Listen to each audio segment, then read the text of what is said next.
Hi GBUS 5 class. Today we're going to do things a little bit differently. I want to run through chapter 6, about half of chapter 6. I just want to kind of get the core concepts out of the way so when we come to class on Tuesday and when we do our activity on Thursday, we have a better sense of it, we have a better understanding of it, and so that you can maybe watch this video and then apply it to your reading as well. So if you could see here, we have chapter 6 that says understanding the management process. And what I'm going to do is just go through maybe about, I'll try to get through it quickly, but it may be a 15-20 minute video on understanding the management process. That way you're able to take this information, come into class on Tuesday. We're going to finish up chapter 6. I'm only going to go through about half of it today. When we get back to class on Tuesday, we're going to be doing managerial skills and the managerial decision-making process. We'll be using real-life examples. And then on Thursday, we're going to be doing corporate culture, doing a very fun activity with that Erasma app. So if you haven't downloaded that Erasma app, I'll put the instructions on our LMS page so that you could download it. But today I'm going to talk to you about understanding the management process. And so first of all, we have to define what management is. And it is the process of coordinating people and other resources to achieve the goals of an organization. So think about this. If any of you guys ever watched the movie Star Wars, right? The Jedi mind trick where you could like wave your hand and have somebody do that thing for you. Well, management's kind of in the same way as that, meaning you have to get people who have their own ambitions, their own goals, their own personal values, beliefs, opinions to accomplish the same goals that you need to be accomplished, that you want to accomplish, and that you need accomplished for your organization. If you're in management, everybody answers to you. If you're in management, your upper level managers, people rely on you to get this stuff done. And there's no excuse in saying, oh, well, you know what? The people don't want to do it. Well, that's your job, is to manage people.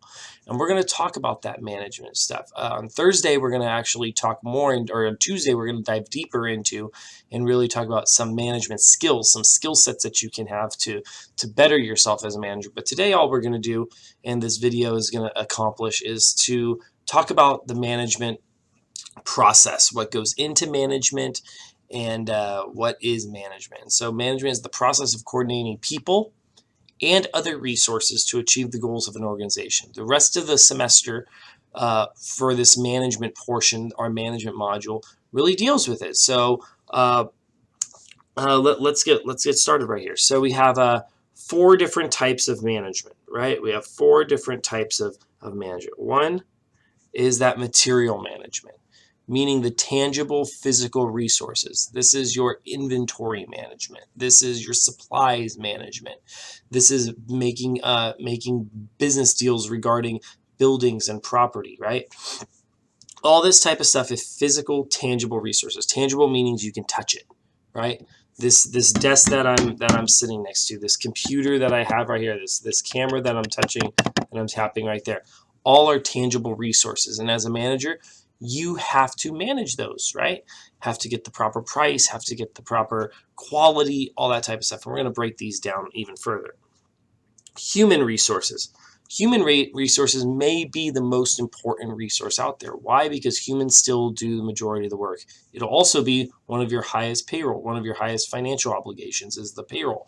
And so understanding your employees. That's why we do a whole section on corporate culture to talk about the culture that the employees are working in. We talk about HR and how to attract and maintain. That's what HR stands for, human resources, right? Category of management, managing your human resources.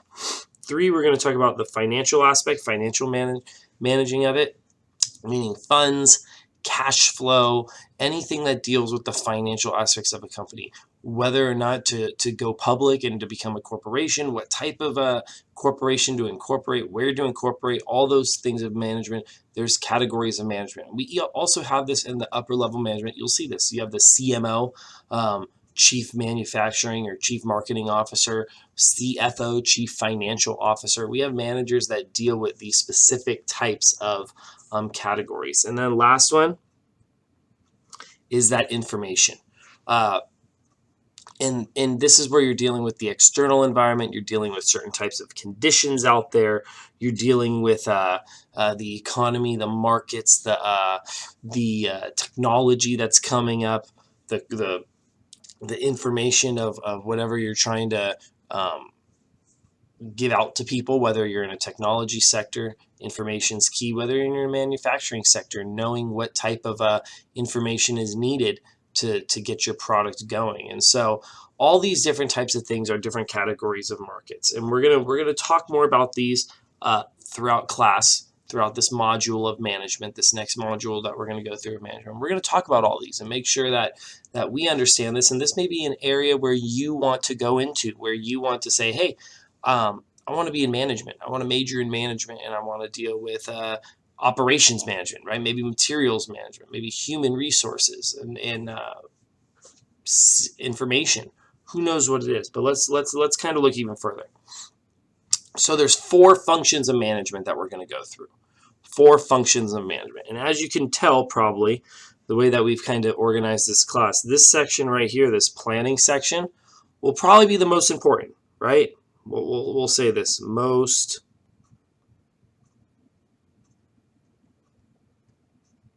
important. Why? Because you need to plan stuff out. Once you plan everything out, the rest of it goes, right? Once you start right here, the rest of it just goes forward. And so we have to deal with management. We have to deal with planning our management. We have to deal with organizing those resources. We have to deal with leading and motivating. And we even talk about a whole section on how to attract and retain employees, where we talk about leading and motivating. We talk about a whole section on organizing your resources up. That's the next one, with the corporate culture and how to organize your human resources, organize your material resources, and then controlling, which just means checking up. So let's do a little bit on planning. Planning is just establishing organizational goals and deciding how to accomplish those goals, right? You have to start somewhere. Your company has to start somewhere. So you have to plan it out. And so we could talk about this plan, and we could talk about these 3 ways to actually get there.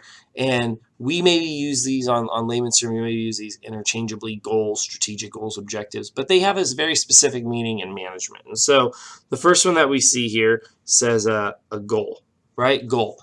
End result of an organization achieves in 1 to 10 years. So between 1 to 10 years from now, what is the company's goal? Maybe the company's goal is to become more energy efficient. Maybe the company's goal is to recycle better. Whatever the company's goal is, the goal is anything between 1 to 10 years. And then we deal with the objective, right? Objective, a specific statement of purpose over a shorter period of time. So yes, your goal is your overarching thing, is your overwhelming thing that you want to do. Your objective may be that specific statement on how to achieve that goal. So let's say, and I use this example all the time, when I worked at Costco, right? Maybe one of our goals was to reduce inventory shrink, right? Reduce inventory shrink, meaning when you take inventory every 6 months, every year maybe, there's always going to be some products missing, right? Maybe due to theft, maybe due to breaking, maybe due to misplacement. Whatever it is, there's always going to be something there. And so if you have 100% of a product that's supposed to be on a shelf, you probably rarely ever get, not rarely ever get, but you'll sometimes rarely see where it shows that it's not at that proper place. There's a little bit of a mistake. And let's say there's 99% of the product on the shelf. Well, that 1% is your shrink. Your 1% is your missing product. So maybe you want to reduce that 1% to a 0.5%. Now you may be saying, well, who cares about 1%? 1% is not that much. Okay, well, when you're dealing with 1% of $2 billion, it's a lot of money, right? It's a lot of money that's lost. And so if we could cut that in half, we could save money. We could reward shareholders. We can have more people invest in our company. If more people invest in the company, we can hire more people. If we can hire more people, that means more people have jobs. That means more people can buy homes. That means more people can buy food, which means that more shops can open. So really, it's that butterfly effect. You reduce that shrink by 0.5%, and then next thing you know, your economy can go forward. And so with an objective, maybe the objective for the company is to reduce that shrink. We're going to set up an inventory check system within the first 6 months of the year, and have every employee trained in it. That's your objective, right? Something that achieves that goal, but it's a shorter period of time. And then we have our strategic goals. right? We have the strategic goals. Strategic goals are the big goals for the firm. Maybe it's maybe it's becoming automated by the year 2020. Maybe it's some big goal. And so we have these goals and we say, okay, we have these goals that help us out, that make sure that we stay on track, that our management stays thorough. But how do we actually achieve these goals, right? That's the big question. How do we achieve these goals? And the way that we can achieve these goals is through four types of analysis on your company. And so if you've never heard of it, it's called a SWOT analysis, right? SWOT analysis. And this is where you could actually find out your company's core competencies, Oops, sorry, let me erase that real quick. Your company's core competencies, which are the approaches and processes that may give you a competitive advantage over competition, meaning your strengthiest strength. So Costco's core competency is their customer service, their return policy, their value to the thing. Walmart's core competency is their logistics. They have a very good logistics program, which keeps the prices at the ultimate low. Whatever your company is, find out what that core strength is. But you could only find out that core strength by doing that SWOT analysis. And so what a SWOT analysis is, as you see here, number one, it's your strength, meaning what are you good at, right? This is like a company looking themselves in the mirror and really asking themselves, what are they good at? What are they bad at? So the strength, the S part of the SWOT analysis is strength. What are your strengths? What are you good at, right? Then you have your weaknesses, which is the W portion of it. You have your weaknesses. What are you not good at? Everybody has a weakness, and we have to understand what our weakness is. Then we could look at our opportunities and say, okay, where do we have a chance to get into? What markets do we have to get into? What opportunities with hiring do we have to that we can get into? But we're not there yet, right? There's an opportunity. And this is where you want to turn your opportunities into your strengths, right? You want to turn, we have a good opportunity to get into this market. Let's be the first ones in that market so that we could be first movers in that market. And so you have that opportunity there. And then lastly, you have the threats. You have the threats, meaning outside and internal forces are threatening your company, right? Whether it may be high cost of payroll, maybe it be wherever you're at, the external environment, maybe competition is a threat. If you're in the airline industry, gas prices are always a threat because they're rising and stuff like that. Safety, whatever it is, right? Depending on what you want to do, maybe your company's doing business in a country that like in China where they counterfeit a lot of the products, and so you may be saying to yourself, well, that's a threat. I don't want my product to be stolen. So you could look at these SWOT analysis, see what your strengths are, your weaknesses are, how you could turn your opportunities into strengths, and how you could turn your threats into strengths as well. Maybe turn them around and create an opportunity, turn your threats into opportunity. And ultimately, once you find out really who you are, that's really like looking in the mirror and saying, okay, who am I? You can understand what your mission statement is. What your mission statement says is the statement of basic purpose that makes organizations different from others. So every company has a mission statement. If you work for a company right now and you don't know your mission statement, memorize your mission statement. It'll probably come up in an interview. It'll guide you as a better employee. So when I worked at Costco, during one of my interviews for a supervisor position, they actually asked me, very last question in the interview, what is the Costco's mission statement, right? To provide the highest quality goods and service at the lowest possible price. That's what it was at the time. I've been out of Costco for 2 or 3 years now, so maybe they change it. I'm not sure, but you have to know what your mission statement is. Knowing that Costco guided themselves on highest quality goods and service. Okay, when you look at the products that are in Costco, they're not cheap. They're the really highest quality goods at that certain level. So whether it's macaroni and cheese, whether it's jeans, whether it's chicken, whatever it is, they're producing the highest quality goods and service at the lowest possible price. Once you know that that's your mission statement, now everything else gets guided into it. How you hire gets guided into it. How you manage your thing. So all those 4 resources that we talked about, your human resources, your material resources, your information resources, your financial resource, all those are funneled through this mission statement right here. That mission statement right there, which ultimately leads to, how do we achieve this mission statement? How do we achieve all this stuff? And so as you can see, we're going through a lot of planning. This is still the planning section of it. once you find out after this slide, there's really only 3 slides, because once you plan everything out, everything else is good to go. And so this is what we're talking about with planning. So we have 4 types of plans, right? 4 types of plans. And the first one that we see here is the strategic plan, which is the broadest type of plan, right? The broadest type of plan. And let me kind of erase that A for you. The broadest type of plan. Why? It's the overarching theme, right? It's the overarching theme of a company. And so what I'm going to do is I'm going to break down each one of these, and then I'll go through an example of what it is. And then afterwards, I want you to kind of think of an example for when we come to class on Tuesday. So the strategic plan, your broadest type of plan. Next, we get the tactical plan. And really, numbers 2, 3, and 4 really just feed into each other. So the strategic plan is the broadest plan. Company has a big strategic plan. And I'll go over an example at the very end. Leads into the tactical. What does the tactical do?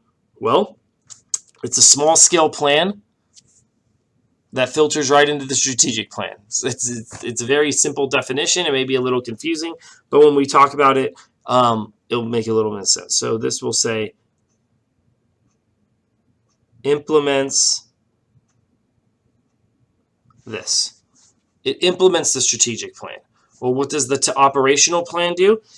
Operational plan implements the tactical plan. What does the contingency plan do? Contingency plan is the last ditch effort, last effort, or alternate type of plan. So we have a last plan, we have an alternate type of plan. That's what we're talking about with the strategic plan, or with the contingency plan. So, for example, strategic plan maybe if we're thinking about business thing, and I'll go through Costco because we went through the strategic planning process of it, maybe to, let's say, to reduce that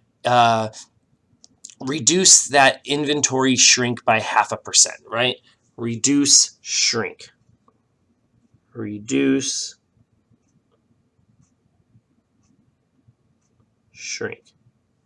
And so we may look at that and go, okay, it's to reduce shrink. That's our strategic plan. Big overarching plan. How are we going to do that? So the managers get together, and with this tactical plan, they decide to say, okay, how are we going to do it tactically? We're going to break up every region. We're going to have managers go into every region and tell all the warehouses that they have to implement certain types of plans, right? So each regional manager is going to make sure a warehouse manager of each warehouse is in charge of implementing this plan. Okay, see, the tactical plan is strategically trying to implement the strategic plan. It's directly influencing the strategic plan. Okay, so now we got our operational plan. Well, how does the operational plan help feed into the tactical plan? Okay, well, let's see this. Once the regional managers get over to Costco and talk to warehouse managers implement a plan where each department comes up with their own inventory shrink program. So if you're in the food court, you have a thing of doing where you have a process of where if hot dogs and pizzas are thrown out at the end of the night due to poor temperature, overcooking, people didn't pick up their products, we can't sell those, unsellable type of merchandise.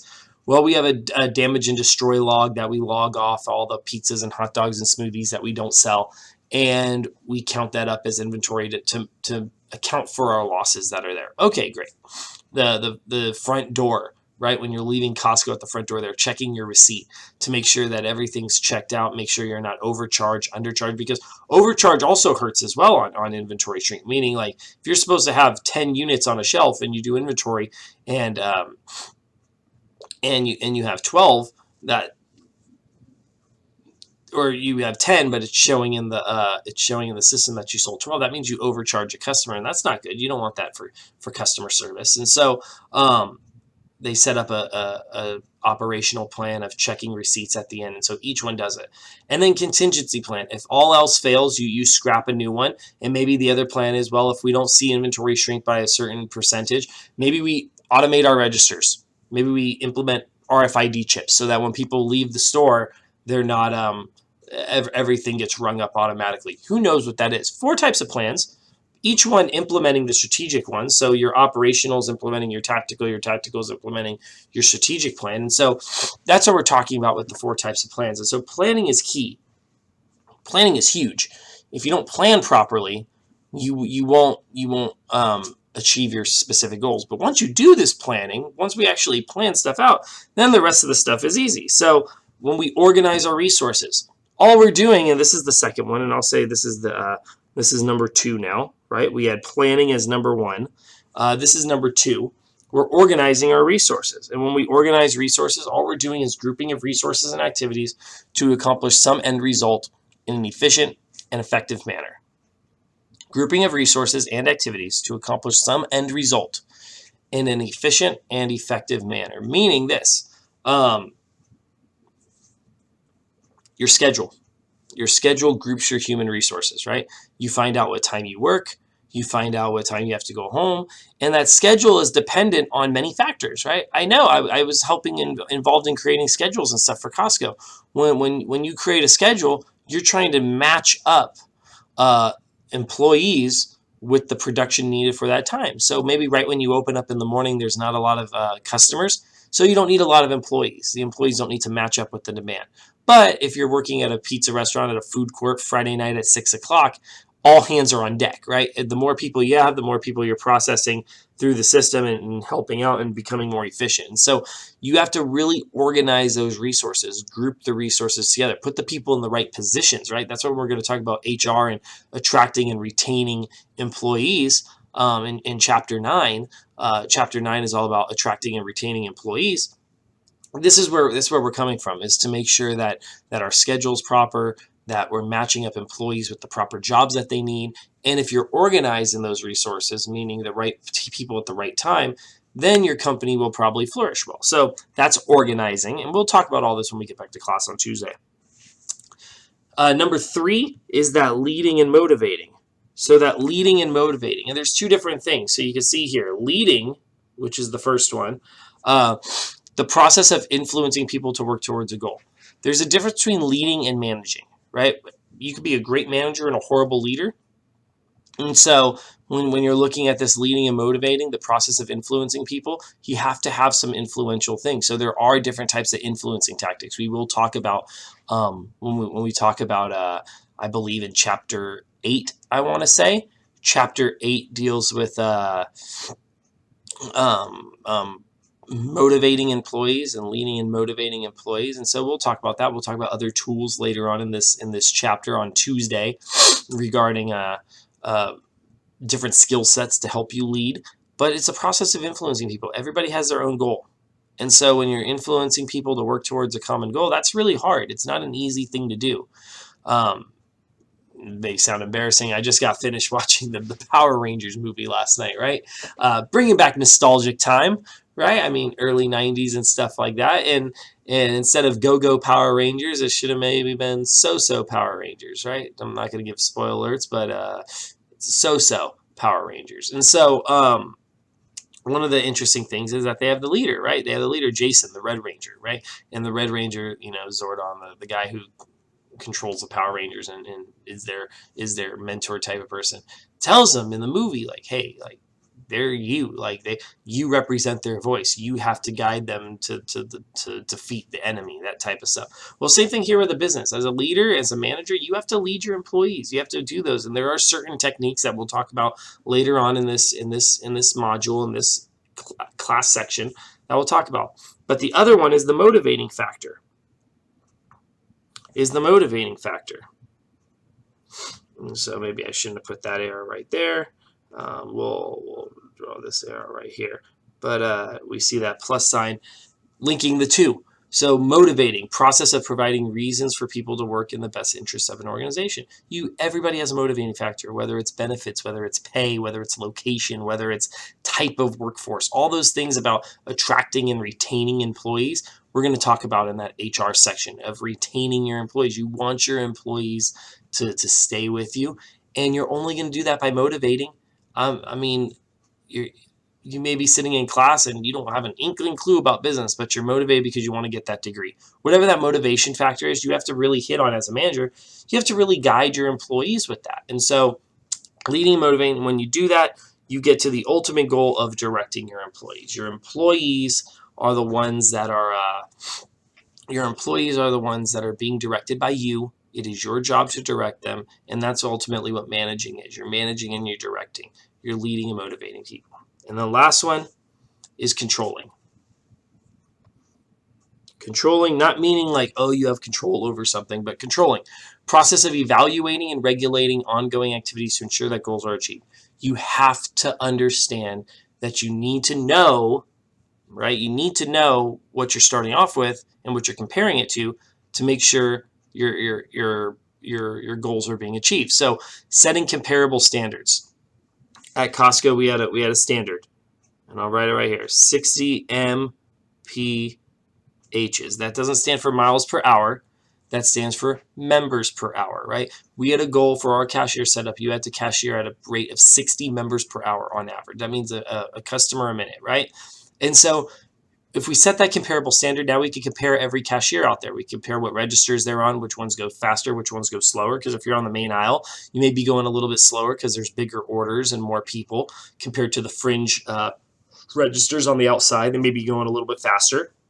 And so we have to understand, okay, maybe we put our fastest cashiers in the middle, our slower cashiers on the outside to make sure that the flow goes through and organizing those resources.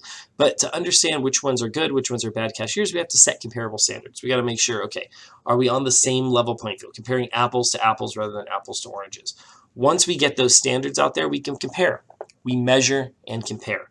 Once we can measure and compare, we can correct, right? You can correct. And it's the same thing with anything you do in life. So think about if you're working out and you're trying to get in shape for the summer, right? We got a few months before summer comes, and maybe you want to get in shape and get that summer body out there, right? So set those comparable standards. You want to make sure, okay, what's my goal that I need to get to? What is the standard that I need to get to? Maybe you look at BMI, maybe you look at your friends, maybe you look at your own personal standards, but you set up those standards to say, okay, where am I at now? What do I need to get down to? Once you realize that, you can use the process of working out, dieting, whatever you need to do, and then you measure and compare. Maybe you do a weekly measurement, maybe you do a monthly measurement, maybe you compare it to your friends. Maybe you're in a competition, right? And you're measuring and comparing. Once you've realized, oh my gosh, I'm not losing it at the rate that I want to, or I'm not doing certain things. Maybe I need to cut out this certain food. Maybe I need to add an extra day of working out. You could then correct it, right? You can then correct it and then achieve your goal. And that's all controlling is. That's all controlling is. Process of evaluating and regulating. Evaluating and regulating. Ongoing activities. Once we do that, then we could talk about managerial tools. But I'm going to leave managerial tools for in class on Tuesday. We have one more week before spring break, so make sure we're coming to class next week. We're going to talk about managerial tools and the managerial decision-making process. Once we go over that, on Chapter 7, we're going to do another take-home type of lecture, which is really cool because it talks about corporate culture. And it deals with corporate culture. And we're going to do a really, really cool activity in class on Thursday before spring break.